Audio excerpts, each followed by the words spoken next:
Student, তোমরা যেটা ক্যালকাটা ইউনিভার্সিটির আন্ডারে 5th সেমিস্টারের ছাত্রছাত্রী আছো এবং তোমরা এলসিসি টু ইংলিশ অর্থাৎ কম্পালসারি ইংলিশ সাবজেক্টটা নিয়ে চিন্তিত আছো যে কিভাবে এই সাবজেক্টটায় মোটামুটি ভালো নম্বর পেয়ে পাস করবে। তোমাদের বলবো আজকের ক্লাসটা সম্পূর্ণ তোমাদের জন্য। আজকের ক্লাসে তোমাদের লাস্ট মিনিট সাজেশান নিয়ে আলোচনা করব।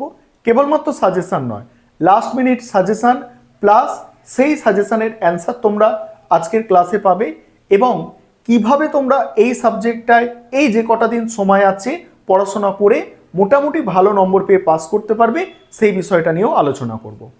তার জন্য তোমরা প্রথমে তোমাদের সিলেবাসটাকে ভালো করে বুঝে নাও যে সিলেবাসের কোন পোর্শন থেকে তোমাদের ভালো করে তৈরি করতে হবে নম্বর পাওয়ার জন্য। দেখো, এখানে আমি তোমাদের সিলেবাসটা লিখেছি, শর্টে সিলেবাসটা লিখেছি। তোমাদের 10 নম্বর থাকে ফিগার অফ স্পিচ।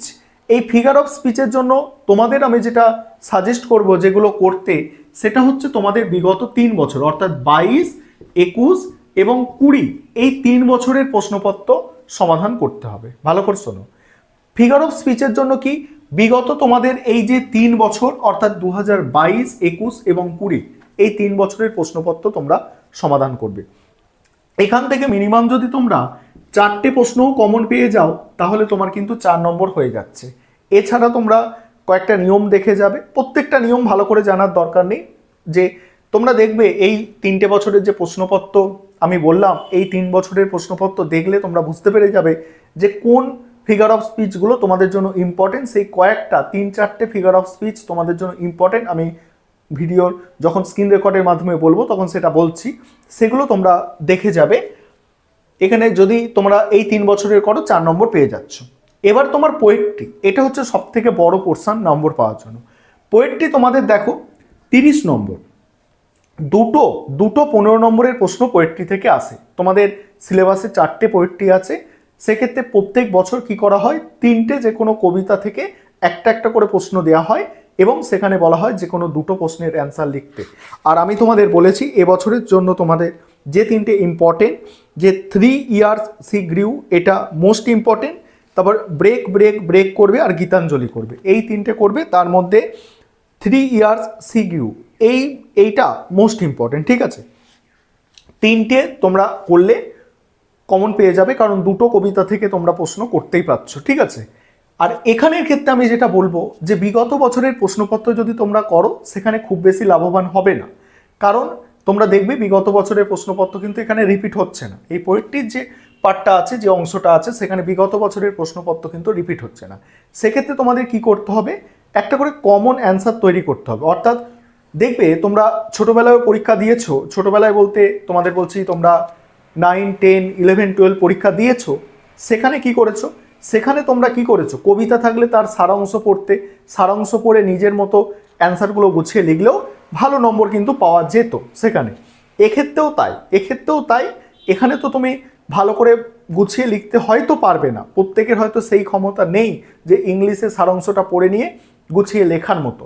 তবে আমি আজকের ক্লাসে একটা করে কমন অ্যান্সার রেডি করেছি তোমাদের জন্য। অর্থাৎ পোয়েট্রি থেকে ধরো গীতাঞ্জলি যে কবিতাটা আছে, সেখান থেকে ধরো যে কোনো প্রশ্ন আসুক না কেন, সেই যে অ্যান্সারটা আমি কমন অ্যান্সার একটা রেডি করেছি, সেই অ্যান্সারটা তুমি যদি লেখো, বা 3 ইয়ার্স সি গ্রিউ যে কবিতাটা আছে সেখান থেকে যদি সেই কমন অ্যান্সারটা লেখো, একটা করে অ্যান্সার আমি বলছি এক একটা কবিতা থেকে তৈরি করতে, এইভাবে যদি সেটা লেখো তোমাদের 15 নম্বরের মধ্যে তোমরা 8 বা 10 তোমরা পাচ্ছ।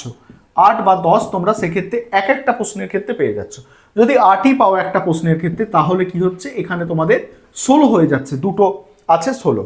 এবারে স্টোরি রাইটিংটা অনেকের জন্য একটু কঠিন লাগতে পারে, কারণ স্টোরি রাইটিংয়ের একটা নির্দিষ্ট ফরম্যাট আছে, সেই ফরম্যাটে তোমরা যদি করো তাহলে কিন্তু তোমরা স্টোরি রাইটিংটাও লিখতে পারবে, ঠিক আছে। আমি এর উপরে তোমাদের আগে সাজেশান দিয়েছি, তার অ্যান্সারও করে দিয়েছি, ঠিক আছে।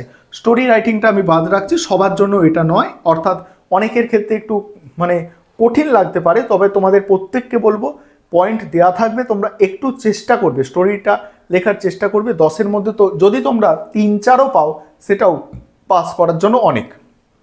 এবার ট্রাভেলগ রাইটিং, এটা কিন্তু তোমরা ছাড়বে না। এই যে ভ্রমণ বৃত্তান্ত, ধরো তুমি একটা জায়গায় গেছো, মুর্শিদাবাদ গেছো, সেখানে তুমি কি দেখেছো, কি খেয়েছো, কি তোমার স্মৃতি আছে সেইটাকে লেখা, সেটা একটু ইংলিশে লিখতে হবে, সেইটাকে লেখা, এইটাকে বলা হচ্ছে ট্রাভেলগ রাইটিং।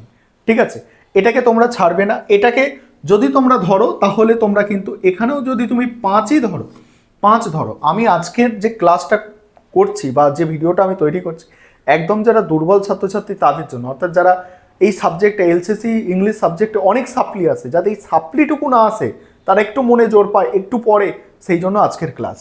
এটা 5। অ্যাডভাইসমেন্ট তুমি যদি মোটামুটি একটু লিখে আসো, ঠিক আছে, খুব সহজ জিনিস। 3, ঠিক আছে। দেখো তোমার তাহলে এই খুব কম কম নাম্বার ধরে কত হচ্ছে দেখো, 16 4 20, 20 5 25, 25 আর 3 কত হচ্ছে দেখো 28।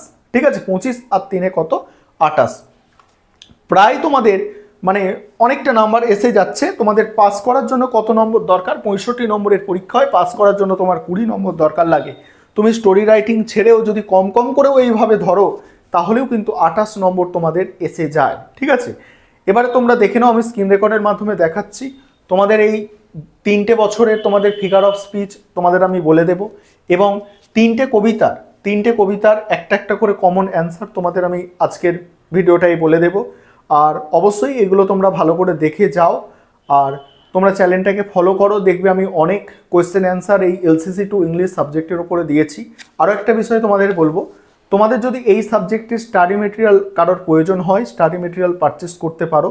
স্ক্রিনে যে নম্বর দেখতে পাচ্ছ এই নম্বরে যোগাযোগ করে স্টাডি মেটেরিয়াল পারচেস করতে পারো। আরেকটা বিষয়, স্টাডি মেটেরিয়াল যদি না পারচেস করো তাতেও কোনো সমস্যা নেই, এই বইটা তোমাদের কাছে থাকলে হবে। এই বইটা ভালো বই, এই বই থেকেও তোমরা পড়তে পারো। তবে স্টাডি মেটেরিয়ালে কি করা হয়েছে তোমাদের বললাম, প্রত্যেকটা কবিতা থেকে একটা করে এরকম কমন অ্যান্সার রেডি করে দেওয়া হয়েছে। বিগত বছরগুলির figure of speech, question answer, story writing, travelogue writing, advisement writing, এই সবগুলো কিন্তু সলভ করা আছে। এইভাবে মানে তোমাদের সেই মানে সেটা সাজানো হয়েছে, অর্থাৎ যেটা তোমাদের স্টাডি মেটেরিয়াল সেটা এইভাবে সাজানো হয়েছে যাতে পড়তে অনেকটাই সুবিধা হয়। তোমরা চাইলে স্টাডি মেটেরিয়াল পারচেস করতে পারো, নয়তো এই বইটা পড়লেও চলবে। চলো এবারে তোমরা অ্যান্সারগুলো দেখো। এবারে তোমরা প্রশ্ন উত্তরগুলো দেখে নাও। প্রথমে দেখো figure of speech. Figure of speech থেকে দেখো 2022 সালের প্রশ্নপত্রের সমাধানটা নিয়ে আলোচনা করব।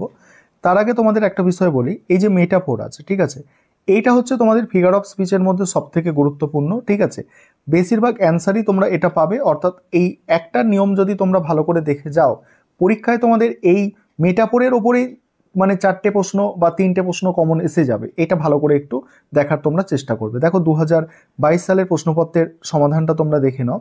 তারপর 2021 সালের প্রশ্নপত্রের সমাধানটা তোমরা দেখো, আমি স্ক্রল করে যাচ্ছি। আর আবারও বলছি, তোমরা যদি কেউ স্টাডি মেটেরিয়াল পারচেস করতে চাও, বই না যদি থাকে নিজেদের কাছে, ভালো একটা বই যদি না থাকে, তাহলে তোমরা স্টাডি মেটেরিয়াল পারচেস করে পড়তে পারো, সেখানে সমস্ত কিছু গুছিয়ে লেখা আছে। এবার নিয়ম দেখো, এই যেগুলো ফিগার অফ স্পিচের নিয়ম লেখা আছে, সিমিলির নিয়ম লেখা আছে, মেটাফোরের নিয়ম লেখা আছে, আরও যেগুলো আছে দেখো তার নিয়ম লেখা আছে। আমি স্ক্রল করে যাচ্ছি, তোমরা তোমাদের সুবিধা মতো স্ক্রিনশট করে নাও। এটা তোমাদের আমি আগেও আলোচনা করেছি। এবার দেখো 3 ইয়ার্স হি গ্রিউ, এই যে পোয়েট্রি অর্থাৎ কবিতা আছে, সেখানে দেখো এখানে সালের প্রশ্ন যেমন তুলে দেওয়া হয়েছে 2022 সাল, 2021 সাল, 2020 সাল। দেখছো কোনো সালের প্রশ্নের সঙ্গে মিলছে না, সেক্ষেত্রে এইভাবে তোমরা একটা কমন অ্যান্সার তৈরি করতে পারো। অর্থাৎ এই অ্যান্সারটা আমি লিখে দিয়েছি, দেখো এই অ্যান্সারটা তোমরা স্ক্রিনশট করে নাও। অর্থাৎ 3 ইয়ার্স হি গ্রিউ থেকে যদি আসে এই অ্যান্সারটা লিখে দেবে। দেখো এখানে আমি তোমাদের বেঙ্গলিটাও দিয়ে দিয়েছি, অর্থাৎ যাতে পড়তে সুবিধা হয়। এবার ব্রেক থেকেও তাই 2021 সালের প্রশ্ন আছে, এবং 2000 এটা সম্ভবত 20 সালের প্রশ্ন। এইভাবে তোমরা দেখে নাও, এখানেও একটা কমন অ্যান্সার তোমাদের জন্য তৈরি করা হয়েছে, যাতে তোমরা যে কোনো প্রশ্নই আসুক না কেন এই অ্যান্সারটা যদি তোমরা লিখে দাও, আমি আবারও বলছি 8 থেকে 10-এর মতো তোমরা কিন্তু নম্বর সেক্ষেত্রে পেয়ে যাবে। আমি স্ক্রল করে যাচ্ছি, তোমরা তোমাদের সুবিধা মতো সেটাকে স্ক্রিনশট করে নাও। দেখো সেটাকে স্ক্রিনশট করে নাও, তোমরা স্ক্রিনশট করে তোমরা পড়তে পারো। বেঙ্গলিটাও আছে, ঠিক আছে, বেঙ্গলিটাও আছে। আর স্টাডি মেটেরিয়াল যদি কারোর দরকার লাগে তোমরা কিনতে পারো। আর দেখো আমি গীতাঞ্জলিটা আলোচনা করছি, India to my native land এটা আলোচনা করছি না, গীতাঞ্জলি। দেখো গীতাঞ্জলি থেকে আমি একটা কমন অ্যান্সার তৈরি করে দিয়েছি, যে কোনো প্রশ্ন আসুক এই অ্যান্সারটা তোমরা লিখে দেবে, লিখে দিলেই তোমাদের হয়ে যাবে। ঠিক আছে, দেখো আমি স্ক্রল করে যাচ্ছি, তোমরা তোমাদের সুবিধা মতো স্ক্রিনশটটা করে নিতে পারো। দেখো গীতাঞ্জলির অ্যান্সারটাও আমি দেখিয়ে দিলাম। আর অবশ্যই সঙ্গে থাকো, পরীক্ষার আগে আরও কিছু প্রশ্ন উত্তর নিয়ে আলোচনা করব, স্টোরি রাইটিং, ট্রাভেলগ রাইটিং, তারপরে তোমাদের আছে অ্যাডভাইসমেন্ট, এগুলো আমি আগেও আলোচনা করেছি, পরীক্ষার আগেও কিছু আলোচনা করব। ঠিক আছে।